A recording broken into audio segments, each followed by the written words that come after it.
एक important case study के साथ आज फिर से मैं आप लोगों के सामने आई हूँ। क्या इंडिया ग्रो कर रहा है? क्या इंडिया की ग्रोथ हो रही है? और क्या इंडिया यूपीआई के आने के बाद ग्रो किया है? एक और इम्पोर्टेंट क्वेश्चन जो अक्सर हमारे दिमाग में चलता है कि कैसे यूपीआई के आने के बाद इंडिया ने ग्रो किया है। देखिए, इन सबके सवालों के आंसर मैं आप लोगों को दूंगी, लेकिन उससे पहले आपको एक आवाज़ सुनाई देगी। आपको पहचानना ये आवाज़ किसकी है?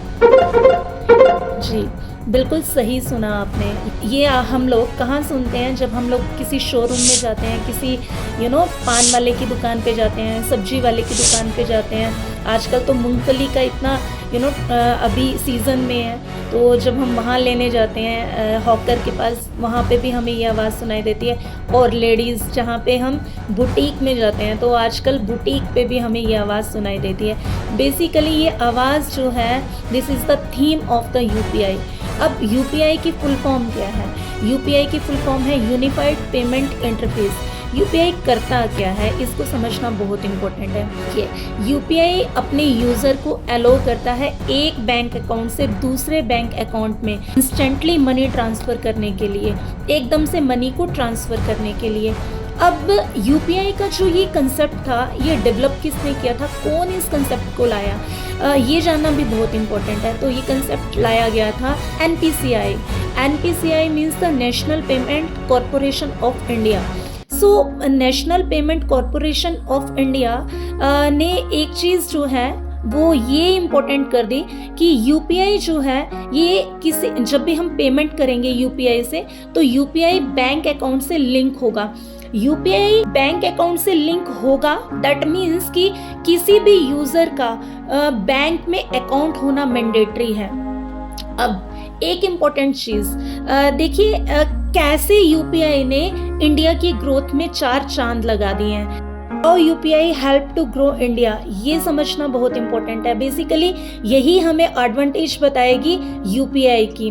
देखिए, लोग जो थे वो बैंक अकाउंट ओपन करके अपना मनी जो है बैंक्स में डाल रहे थे, लेकिन अभी भी बहुत सारे ऐसे लोग थे जो बैंकों के कंसेप्ट को इतना ज़्यादा तवज्जो नहीं देते थे। तो गवर्नमेंट की एक स्कीम आई, वो स्कीम का नाम था धन जन योजना। इस स्कीम के अकॉर्डिंग गवर्नमेंट ने इतना अच्छा काम किया कि बैंक्स ने गांव-गांव जाके लोगों के बैंक अकाउंट ओपन किए, खोले। लेकिन अभी भी लोगों को कैश ट्रांजैक्शन की आदत पड़ चुकी थी। लोग जो थे वो कैश में ही क्या करते थे? ट्रांजैक्शन करते थे। लेकिन यूपीआई के आने से हुआ क्या? यूपीआई के आने से डिजिटल मनी जो थी उसका कंसेप्ट आया। लोग जो थे जस्ट यूपीआई में करना क्या होता है, क्यूआर कोड जो है वो स्कैन करना है और मनी जो है वो झट से क्या हो जाती है? रिसीव हो जाती है। अब देखो, बैंक्स में अब बेसिकली लोगों के अकाउंट जो है बैंक में है। बैंक में क्या आया? जब भी स्कैन किया, तो अगर हम स्कैन करेंगे, पैसा कहाँ जाएगा?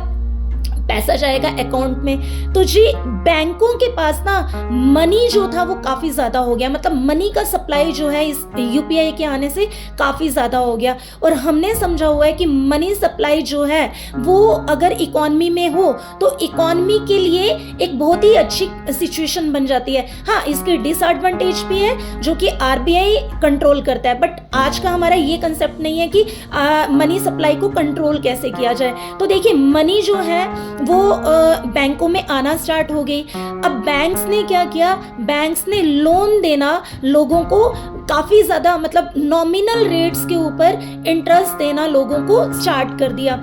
अब देखो, लोगों के पास ना जो छोटे स्मॉल बिजनेसमैन थे, उनके पास भी उनको भी बिजनेस करने का एक ऑब्जेक्टिव मिल गया। और उनको ये लगा कि अब बैंक से लोन लेना इजी भी है, क्योंकि नॉमिनल रेट्स के ऊपर इंटरेस्ट जो है वो बैंक चार्ज कर रहा है। तो लोगों ने वहाँ से लोन लेना शुरू कर दिया।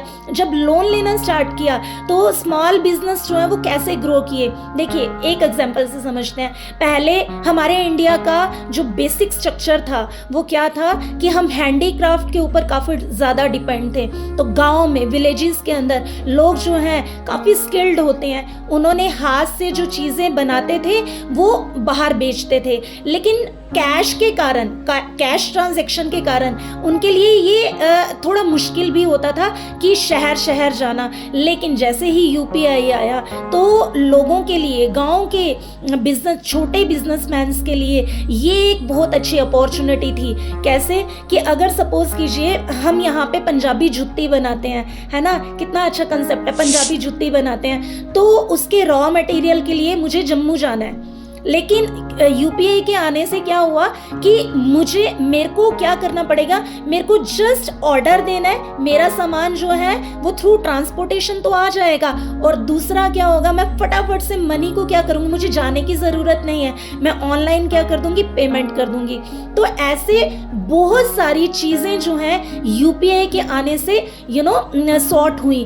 अगर एक और इम्पोर्टेंट कंसेप्ट की तरफ हम जाएं, वैसे तो बहुत सारे ढेरों कंसेप्ट हैं आपको बताने के लिए मेरे पास, लेकिन एक इम्पोर्टेंट चीज यूपीआई के आने से ना तो ट्रांसपोर्टेशन था वो काफी ज्यादा इंप्रूव हुआ, ग्रो किया। ट्रांसपोर्टेशन आया, ट्रांसपोर्टेशन पहले लोग क्या करते थे, पहले अगर हमें कहीं भी जाना होता था हम बड़े लिमिटेड अमाउंट में पैसे लेके जाते थे क्योंकि हमें डर होता था चोरी का। लेकिन आज हमारे हाथ में 1 रुपया ना हो, बस हमारे पास फोन होना चाहिए और हम क्या करते हैं, चाहे गांव हो शहर हो, हमें किसी बहुत बड़े शोरूम में जाना है या हमें किसी मैगी वाली की दुकान पे जाना है, हम फटाफट से क्या करते हैं, क्यूआर कोड जो है वो स्कैन किया और झट से मनी को ट्रांसफर किया। तो देखो मनी का सर्कुलेशन बहुत इंपॉर्टेंट है। मनी जो है, मनी होना उतना इंपॉर्टेंट नहीं है, लेकिन मनी सर्कुलेट में कितना है वो बहुत ज्यादा इंपॉर्टेंट है ना।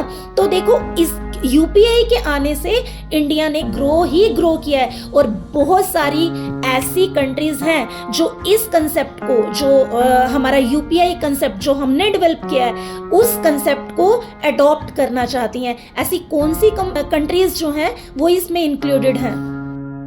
यूएई, श्रीलंका, फ्रांस, ये बहुत सारी ऐसी कंट्रीज हैं जो हमारे कंसेप्ट को फॉलो करना चाहती हैं, इनफैक्ट इसके ऊपर काम भी कर रही हैं। देखिए हमेशा याद रखें, इकोनॉमी में जो पैसा होता है ये मनी को ही मल्टीप्लाई करता है। इसलिए यूपीआई के आने से हम लोग तो बेनिफिट ले ही रहे हैं, इसके साथ साथ हमारे इस कंसेप्ट को बहुत सारी कंट्रीज भी क्या कर रही हैं, फॉलो कर रही हैं।